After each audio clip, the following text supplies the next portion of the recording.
Fala galera, Zabo Lima na área, tamo junto, é isso aí, na volta dos nossos vídeos externos, é isso mesmo. Ai, tô livre! Livre! História é vida no Brasil, diretamente de Santa Catarina. Estamos aqui diante do monumento memorial do Contestado, aqui na cidade de Irani, para a gente falar, sabe sobre o quê? Sobre a Guerra do Contestado. Roda a vinheta e vem comigo, é isso aí.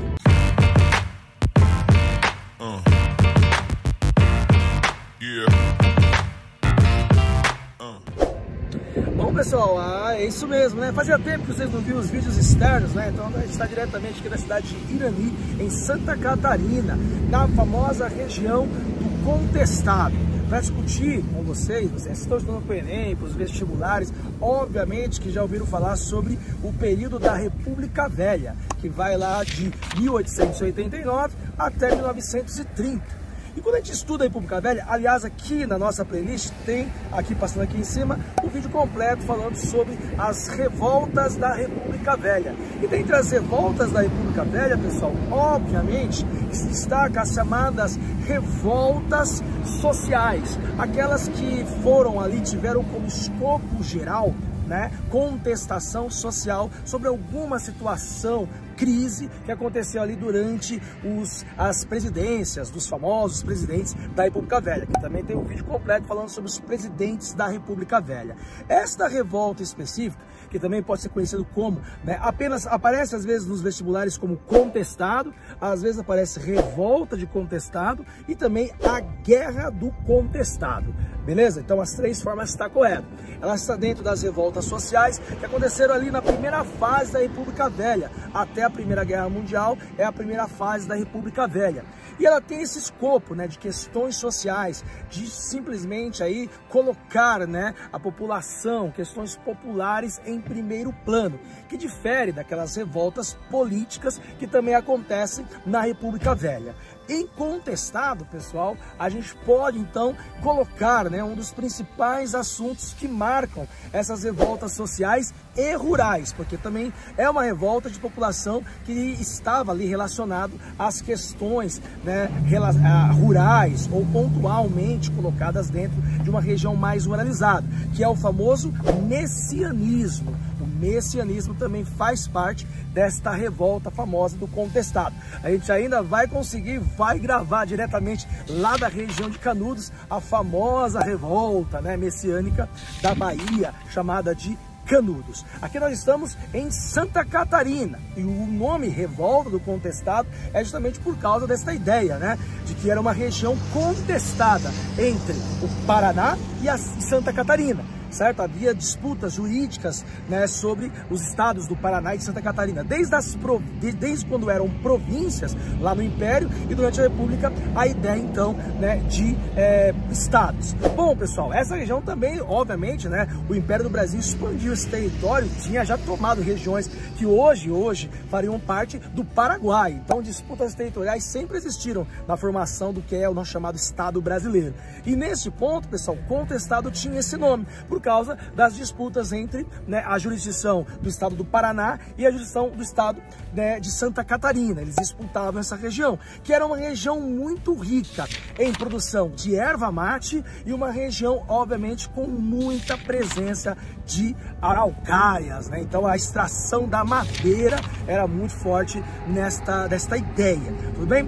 E aí, pessoal, por que é uma revolta que vai acontecer então nesta região, onde vai colocar ali, né, sertanejos, caboclos, jagunços, população pobre em primeiro plano?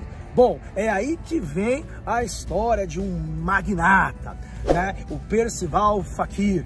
Esse magnata, que era dono de várias empresas, era, aliás, dono de um holding, ele então tinha uma empresa, né? Uma empresa que fazia parte das suas empresas, que era uma empresa de construção de ferrovias, a chamada, né, Brasil Highway Company. E essa, então, ferrovia tinha como lógica aí um acordo com o governo para construir uma ferrovia que ligaria lá o Rio Grande, que seria o Rio Grande do Sul, até a região de São Paulo, passando também até chegar no Rio de Janeiro.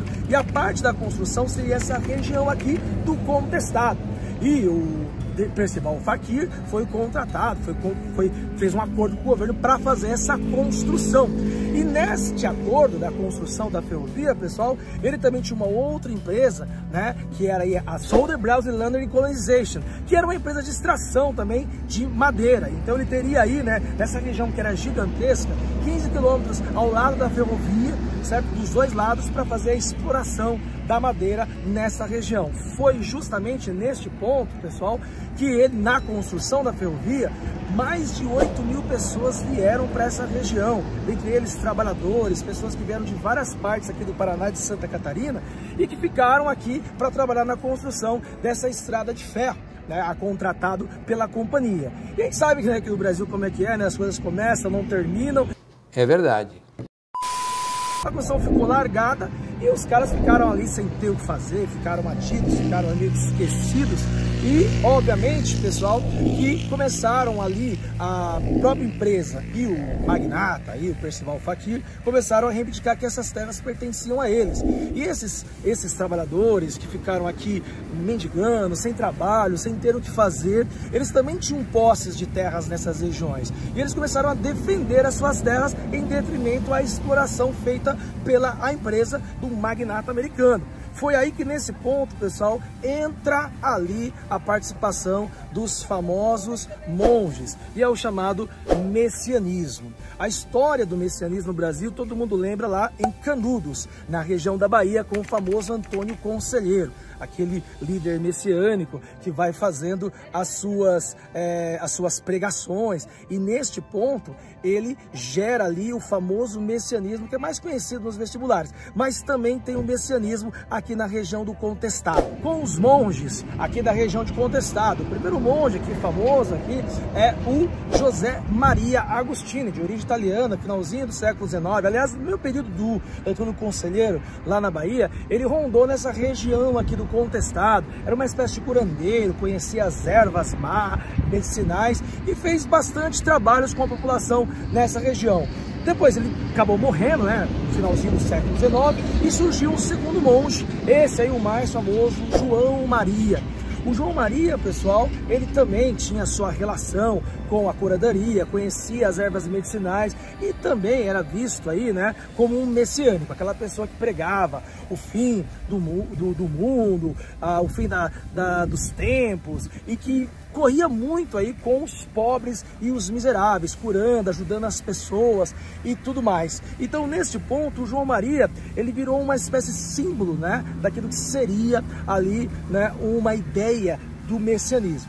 O João Maria morreu em 1908 e, aliás, sumiu, né, ninguém achou o corpo dele, e a galera acreditava na sua reencarnação, na sua ressuscitação. É aí que aparece o terceiro monge, lá por volta de 1910, comecinho do século XIX, logo no comecinho ali da construção da estrada de ferro de Rio Grande a São Paulo, Rio de Janeiro, começa a aparecer este monge chamado José Maria do Santo Agostinho. O nome dele, pessoal, o nome dele de verdade era Miguel Lucena de Boaventura Quadrado Santos. E alguns até falam que ele era um farsante, que acabou usando o próprio messianismo para criar a sua liderança, mas ele tratou ali o messianismo nesse sentido.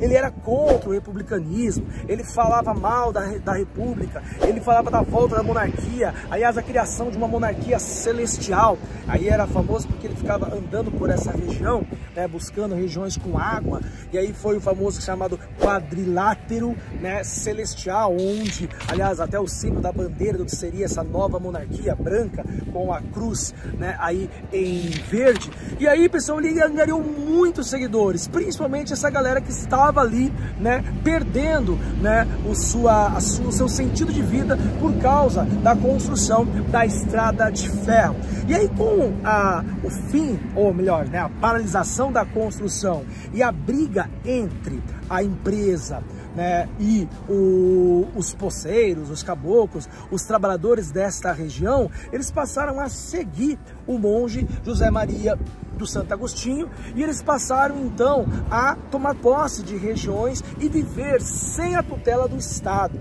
algo parecido com o que aconteceu lá em Canudos. Só que Canudos, pessoal, ficou numa região concentrada aqui em Contestado, em várias regiões, inclusive nessa região que nós estamos aqui gravando o vídeo, que é a região de Irani. Bom, pessoal, com esta presença do messianismo, essa negação da monarquia, esta ideia de caboclos, pobres, trabalhadores, não mais jurar obediência aos fazendeiros da região, com a presença da companhia de exploração das araucárias, toda essa complexidade vai explodir uma revolta social. Então, muitos fazendeiros, que eram já coronéis dessa região, eles passaram a ver em José Maria e os seus seguidores uma ameaça à sua força de trabalho. E, obviamente, certo, que os caras passaram ali a se atacar, porque esses seguidores do monge José Maria passavam fazendo pequenos assaltos em fazendas, pegando algumas criações de gado, fazendo alguns ataques aqui e acolá, gerando um atrito entre os fazendeiros e esses seguidores. É aí que os confrontos começam a acontecer. E exatamente aqui, ó, como está no movimento, no dia 22 de outubro de 1912, o governo tomou a iniciativa com o comando do general do exército aí, o Setembrino de Carvalho, mas aí o coronel da polícia da região do Paraná, que era então o João Galberto Gomes de Sá Filho, coronel aí da polícia do Paraná, veio para essa região e fez um ataque aos seguidores do monge José Maria. Até mesmo o próprio monge nesse confronto morreu, e foi enterrado aqui nessa região, e a galera acreditava na sua ressuscitação. O João Galberto também morreu nesse primeiro confronto, que marcou o início dos confrontos entre os chamados aí agora rebeldes do Contestado e as forças policiais da região. E aí, pessoal, várias organizações vão acontecendo e o exército é conclamado. Isso estamos no governo de Hermes da Fonseca. E o Hermes da Fonseca, pessoal, é um presidente característico. Nós temos ali o vídeo falando sobre a história dos presidentes.